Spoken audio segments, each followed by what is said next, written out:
Vai vēlaties dzirdēt labu pelnošķīti stāstu, jeb, kā saka amerikāņi, īstu rags to riches story? Ja jā, tad īstenībā šis ir ļoti labs stāsts gan priekš tiem, kam patīk forši panākumu stāsti, gan par tiem, kas grib uzzināt, kā patiesībā sākās viens no, es pat teiktu, pasaulē populārākais ieguldīšanas veids – pasīvā ieguldīšana akciju indeksos. Tā kā sākam.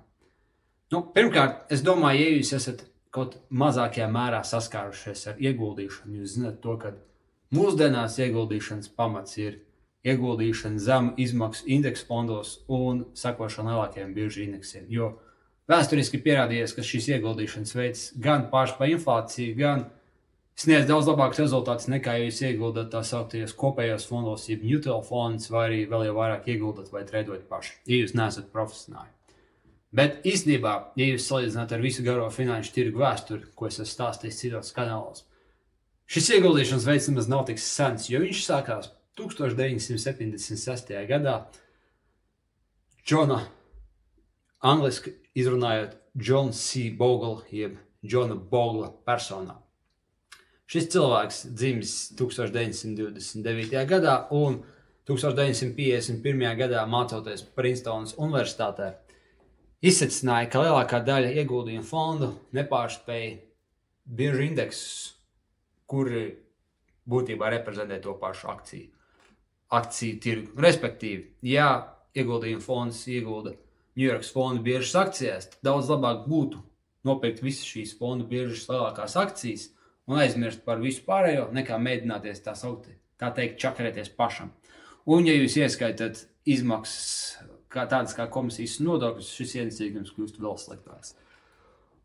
Vārds pa vārdam, Džons Bogls sāk strādāt vairākās ieguldījumu firmās, un viss kulminējās ar to, ka 30, ja nemaldos, cik 4 vai 5 gadu vecumā viņš no tā tiek izmests, jo vienkārši veids pāris neveiksmīgas darījumus.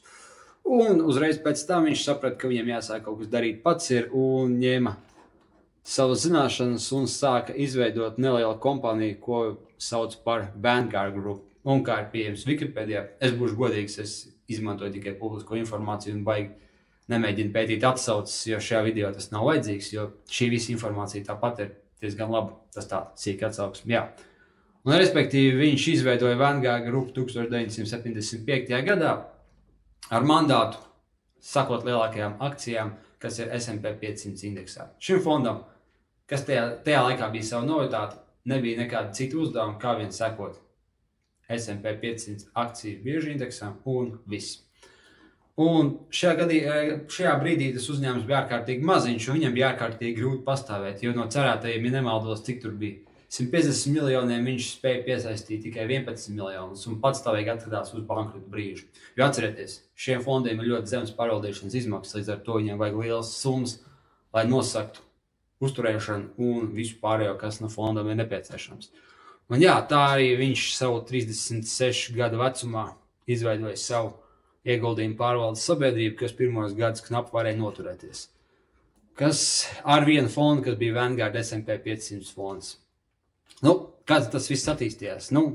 Dienas beigās Vanguard grupai uz šodien ir 9,3 triljoni, ko viņi pārvalda. Nevis 9,3 miljardi, nevis 93 miljardi, nevis 930 miljardi, bet 9,3 miljardi pārvaldīšanā. Un Vanguard S&P 500 ETFs ir faktiski pasaulē zināmākais ETFs, kas ir būtībā sinonīms pasīvā ieguldīšanai. Tāds jums lūk foršs amerikāņu success stories. Mums patīk tāds klausīties, jo es nezinu kāpēc, bet mums ir vienkārši patus uz tādiem rags to riches stāstiem, un es domāju, viņš tāds baigi foršais stāsts, kas parāda to, cik mainīgi var būt veiksmi dzīvē, un to, ka visi super panākumi, ko jūs redzat uz megakorporācijām, nav izveidojušies pāris gadu laikā uz kaut kādu mistisku apstākļu sakratību rēķinu. Bet, tas bieži vien ir bijis tāds garš, smags, neinteresants un pacietīgs ceļš.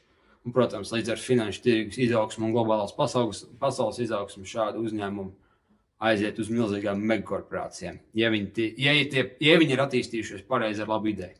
Bet jā, vārds sakot, šī mazā interesantā ideja, ko īstenībā arī atbalstīja daudz ekonomisti, ir izaugusi līdz faktiski pasaules ieguldīšanas zelta standartiem. Un arī es vienmēr saku cilvēkiem, ka, ja viņi nezina, ko darīt, labāk ir izveidot portfeli no indeksiem, kas seko lielākajām pasaules fondu biežām un dažādām stratēģijām. Jo tas pats Vanguard piedāvā desmitiem stratēģiju, kas seko visam. Dividendžu akcijām, mazām akcijām, lielām akcijām, izēvielām un dažādu reģionu akcijām, vispasaules uzņēmumiem un vēl viskam citam. Tāpēc nenomlokiet sevi, izveidojiet labu portfeli no S&P 500 akciju indeksiem un vēl pāris indeksiem, un jums būs ļoti labs ieguldījuma rezultāts. Labāks nekā pensiju plānu pārvaldnieku rezultāts, jo viņiem ir komisijas. Labāks nekā ieguldījumu fondu pārvaldnieks, ja vien tās nav ļoti specifiskas stratēģijas. Un viennozīmīgi labāks, ja jūs pat mēģināsiet ieguldīt, nezinu, Rīga fondu biržas akcijās vai kaut kādās līdzīgās lietās. Tie ir fakti, un to es vienmēr visiem rekomendēju. Vai viņiem ir pāris tūkstoši vai pāris miljoni. Bet īstenībā, kas te ir interesanti? Šajā visā lietā šo ideju atbalstīja ļoti daudz ekonomistu, un kas man iekrita acīs, ir viens citāts no tāda zināma ekonomista kā Pols Samuelsons. Es mēģināšu viņu atrast, labāk es mēģināšu viņu nocitēt. Tas citējums bija tāds, ka ieguldīšana, pasīva ieguldīšana biržu indeksos ir tikpat liela inovācija kā Gutenberga prese, alfabēts vai riteņa izgudrošana. Jā, viņš ir ekonomists, bet viņš teica, ka šai ieguldīšanas stratēģija ir tikpat liela nozīme uz cilvēks kā iepriekš minētajām lietām. Un ja nemaldos, arī Benjamins Grahams, kas ir modernās ieguldīšanas pamatlicējs un mentors Warrenam Buffettam, arī ir teicis, ka absolūtākajai daļai investori vislabākais ir ieguldīt šādu tipu stratēģijās, kas mierīgi, patstāvīgi seko līdz lielākiem uzņēmumiem. Tajā laikā, kad viņš to pateica, tad vēl nebija tāda indeksu fonda, bet viņa ideja bija ārkārtīgi līdzīga.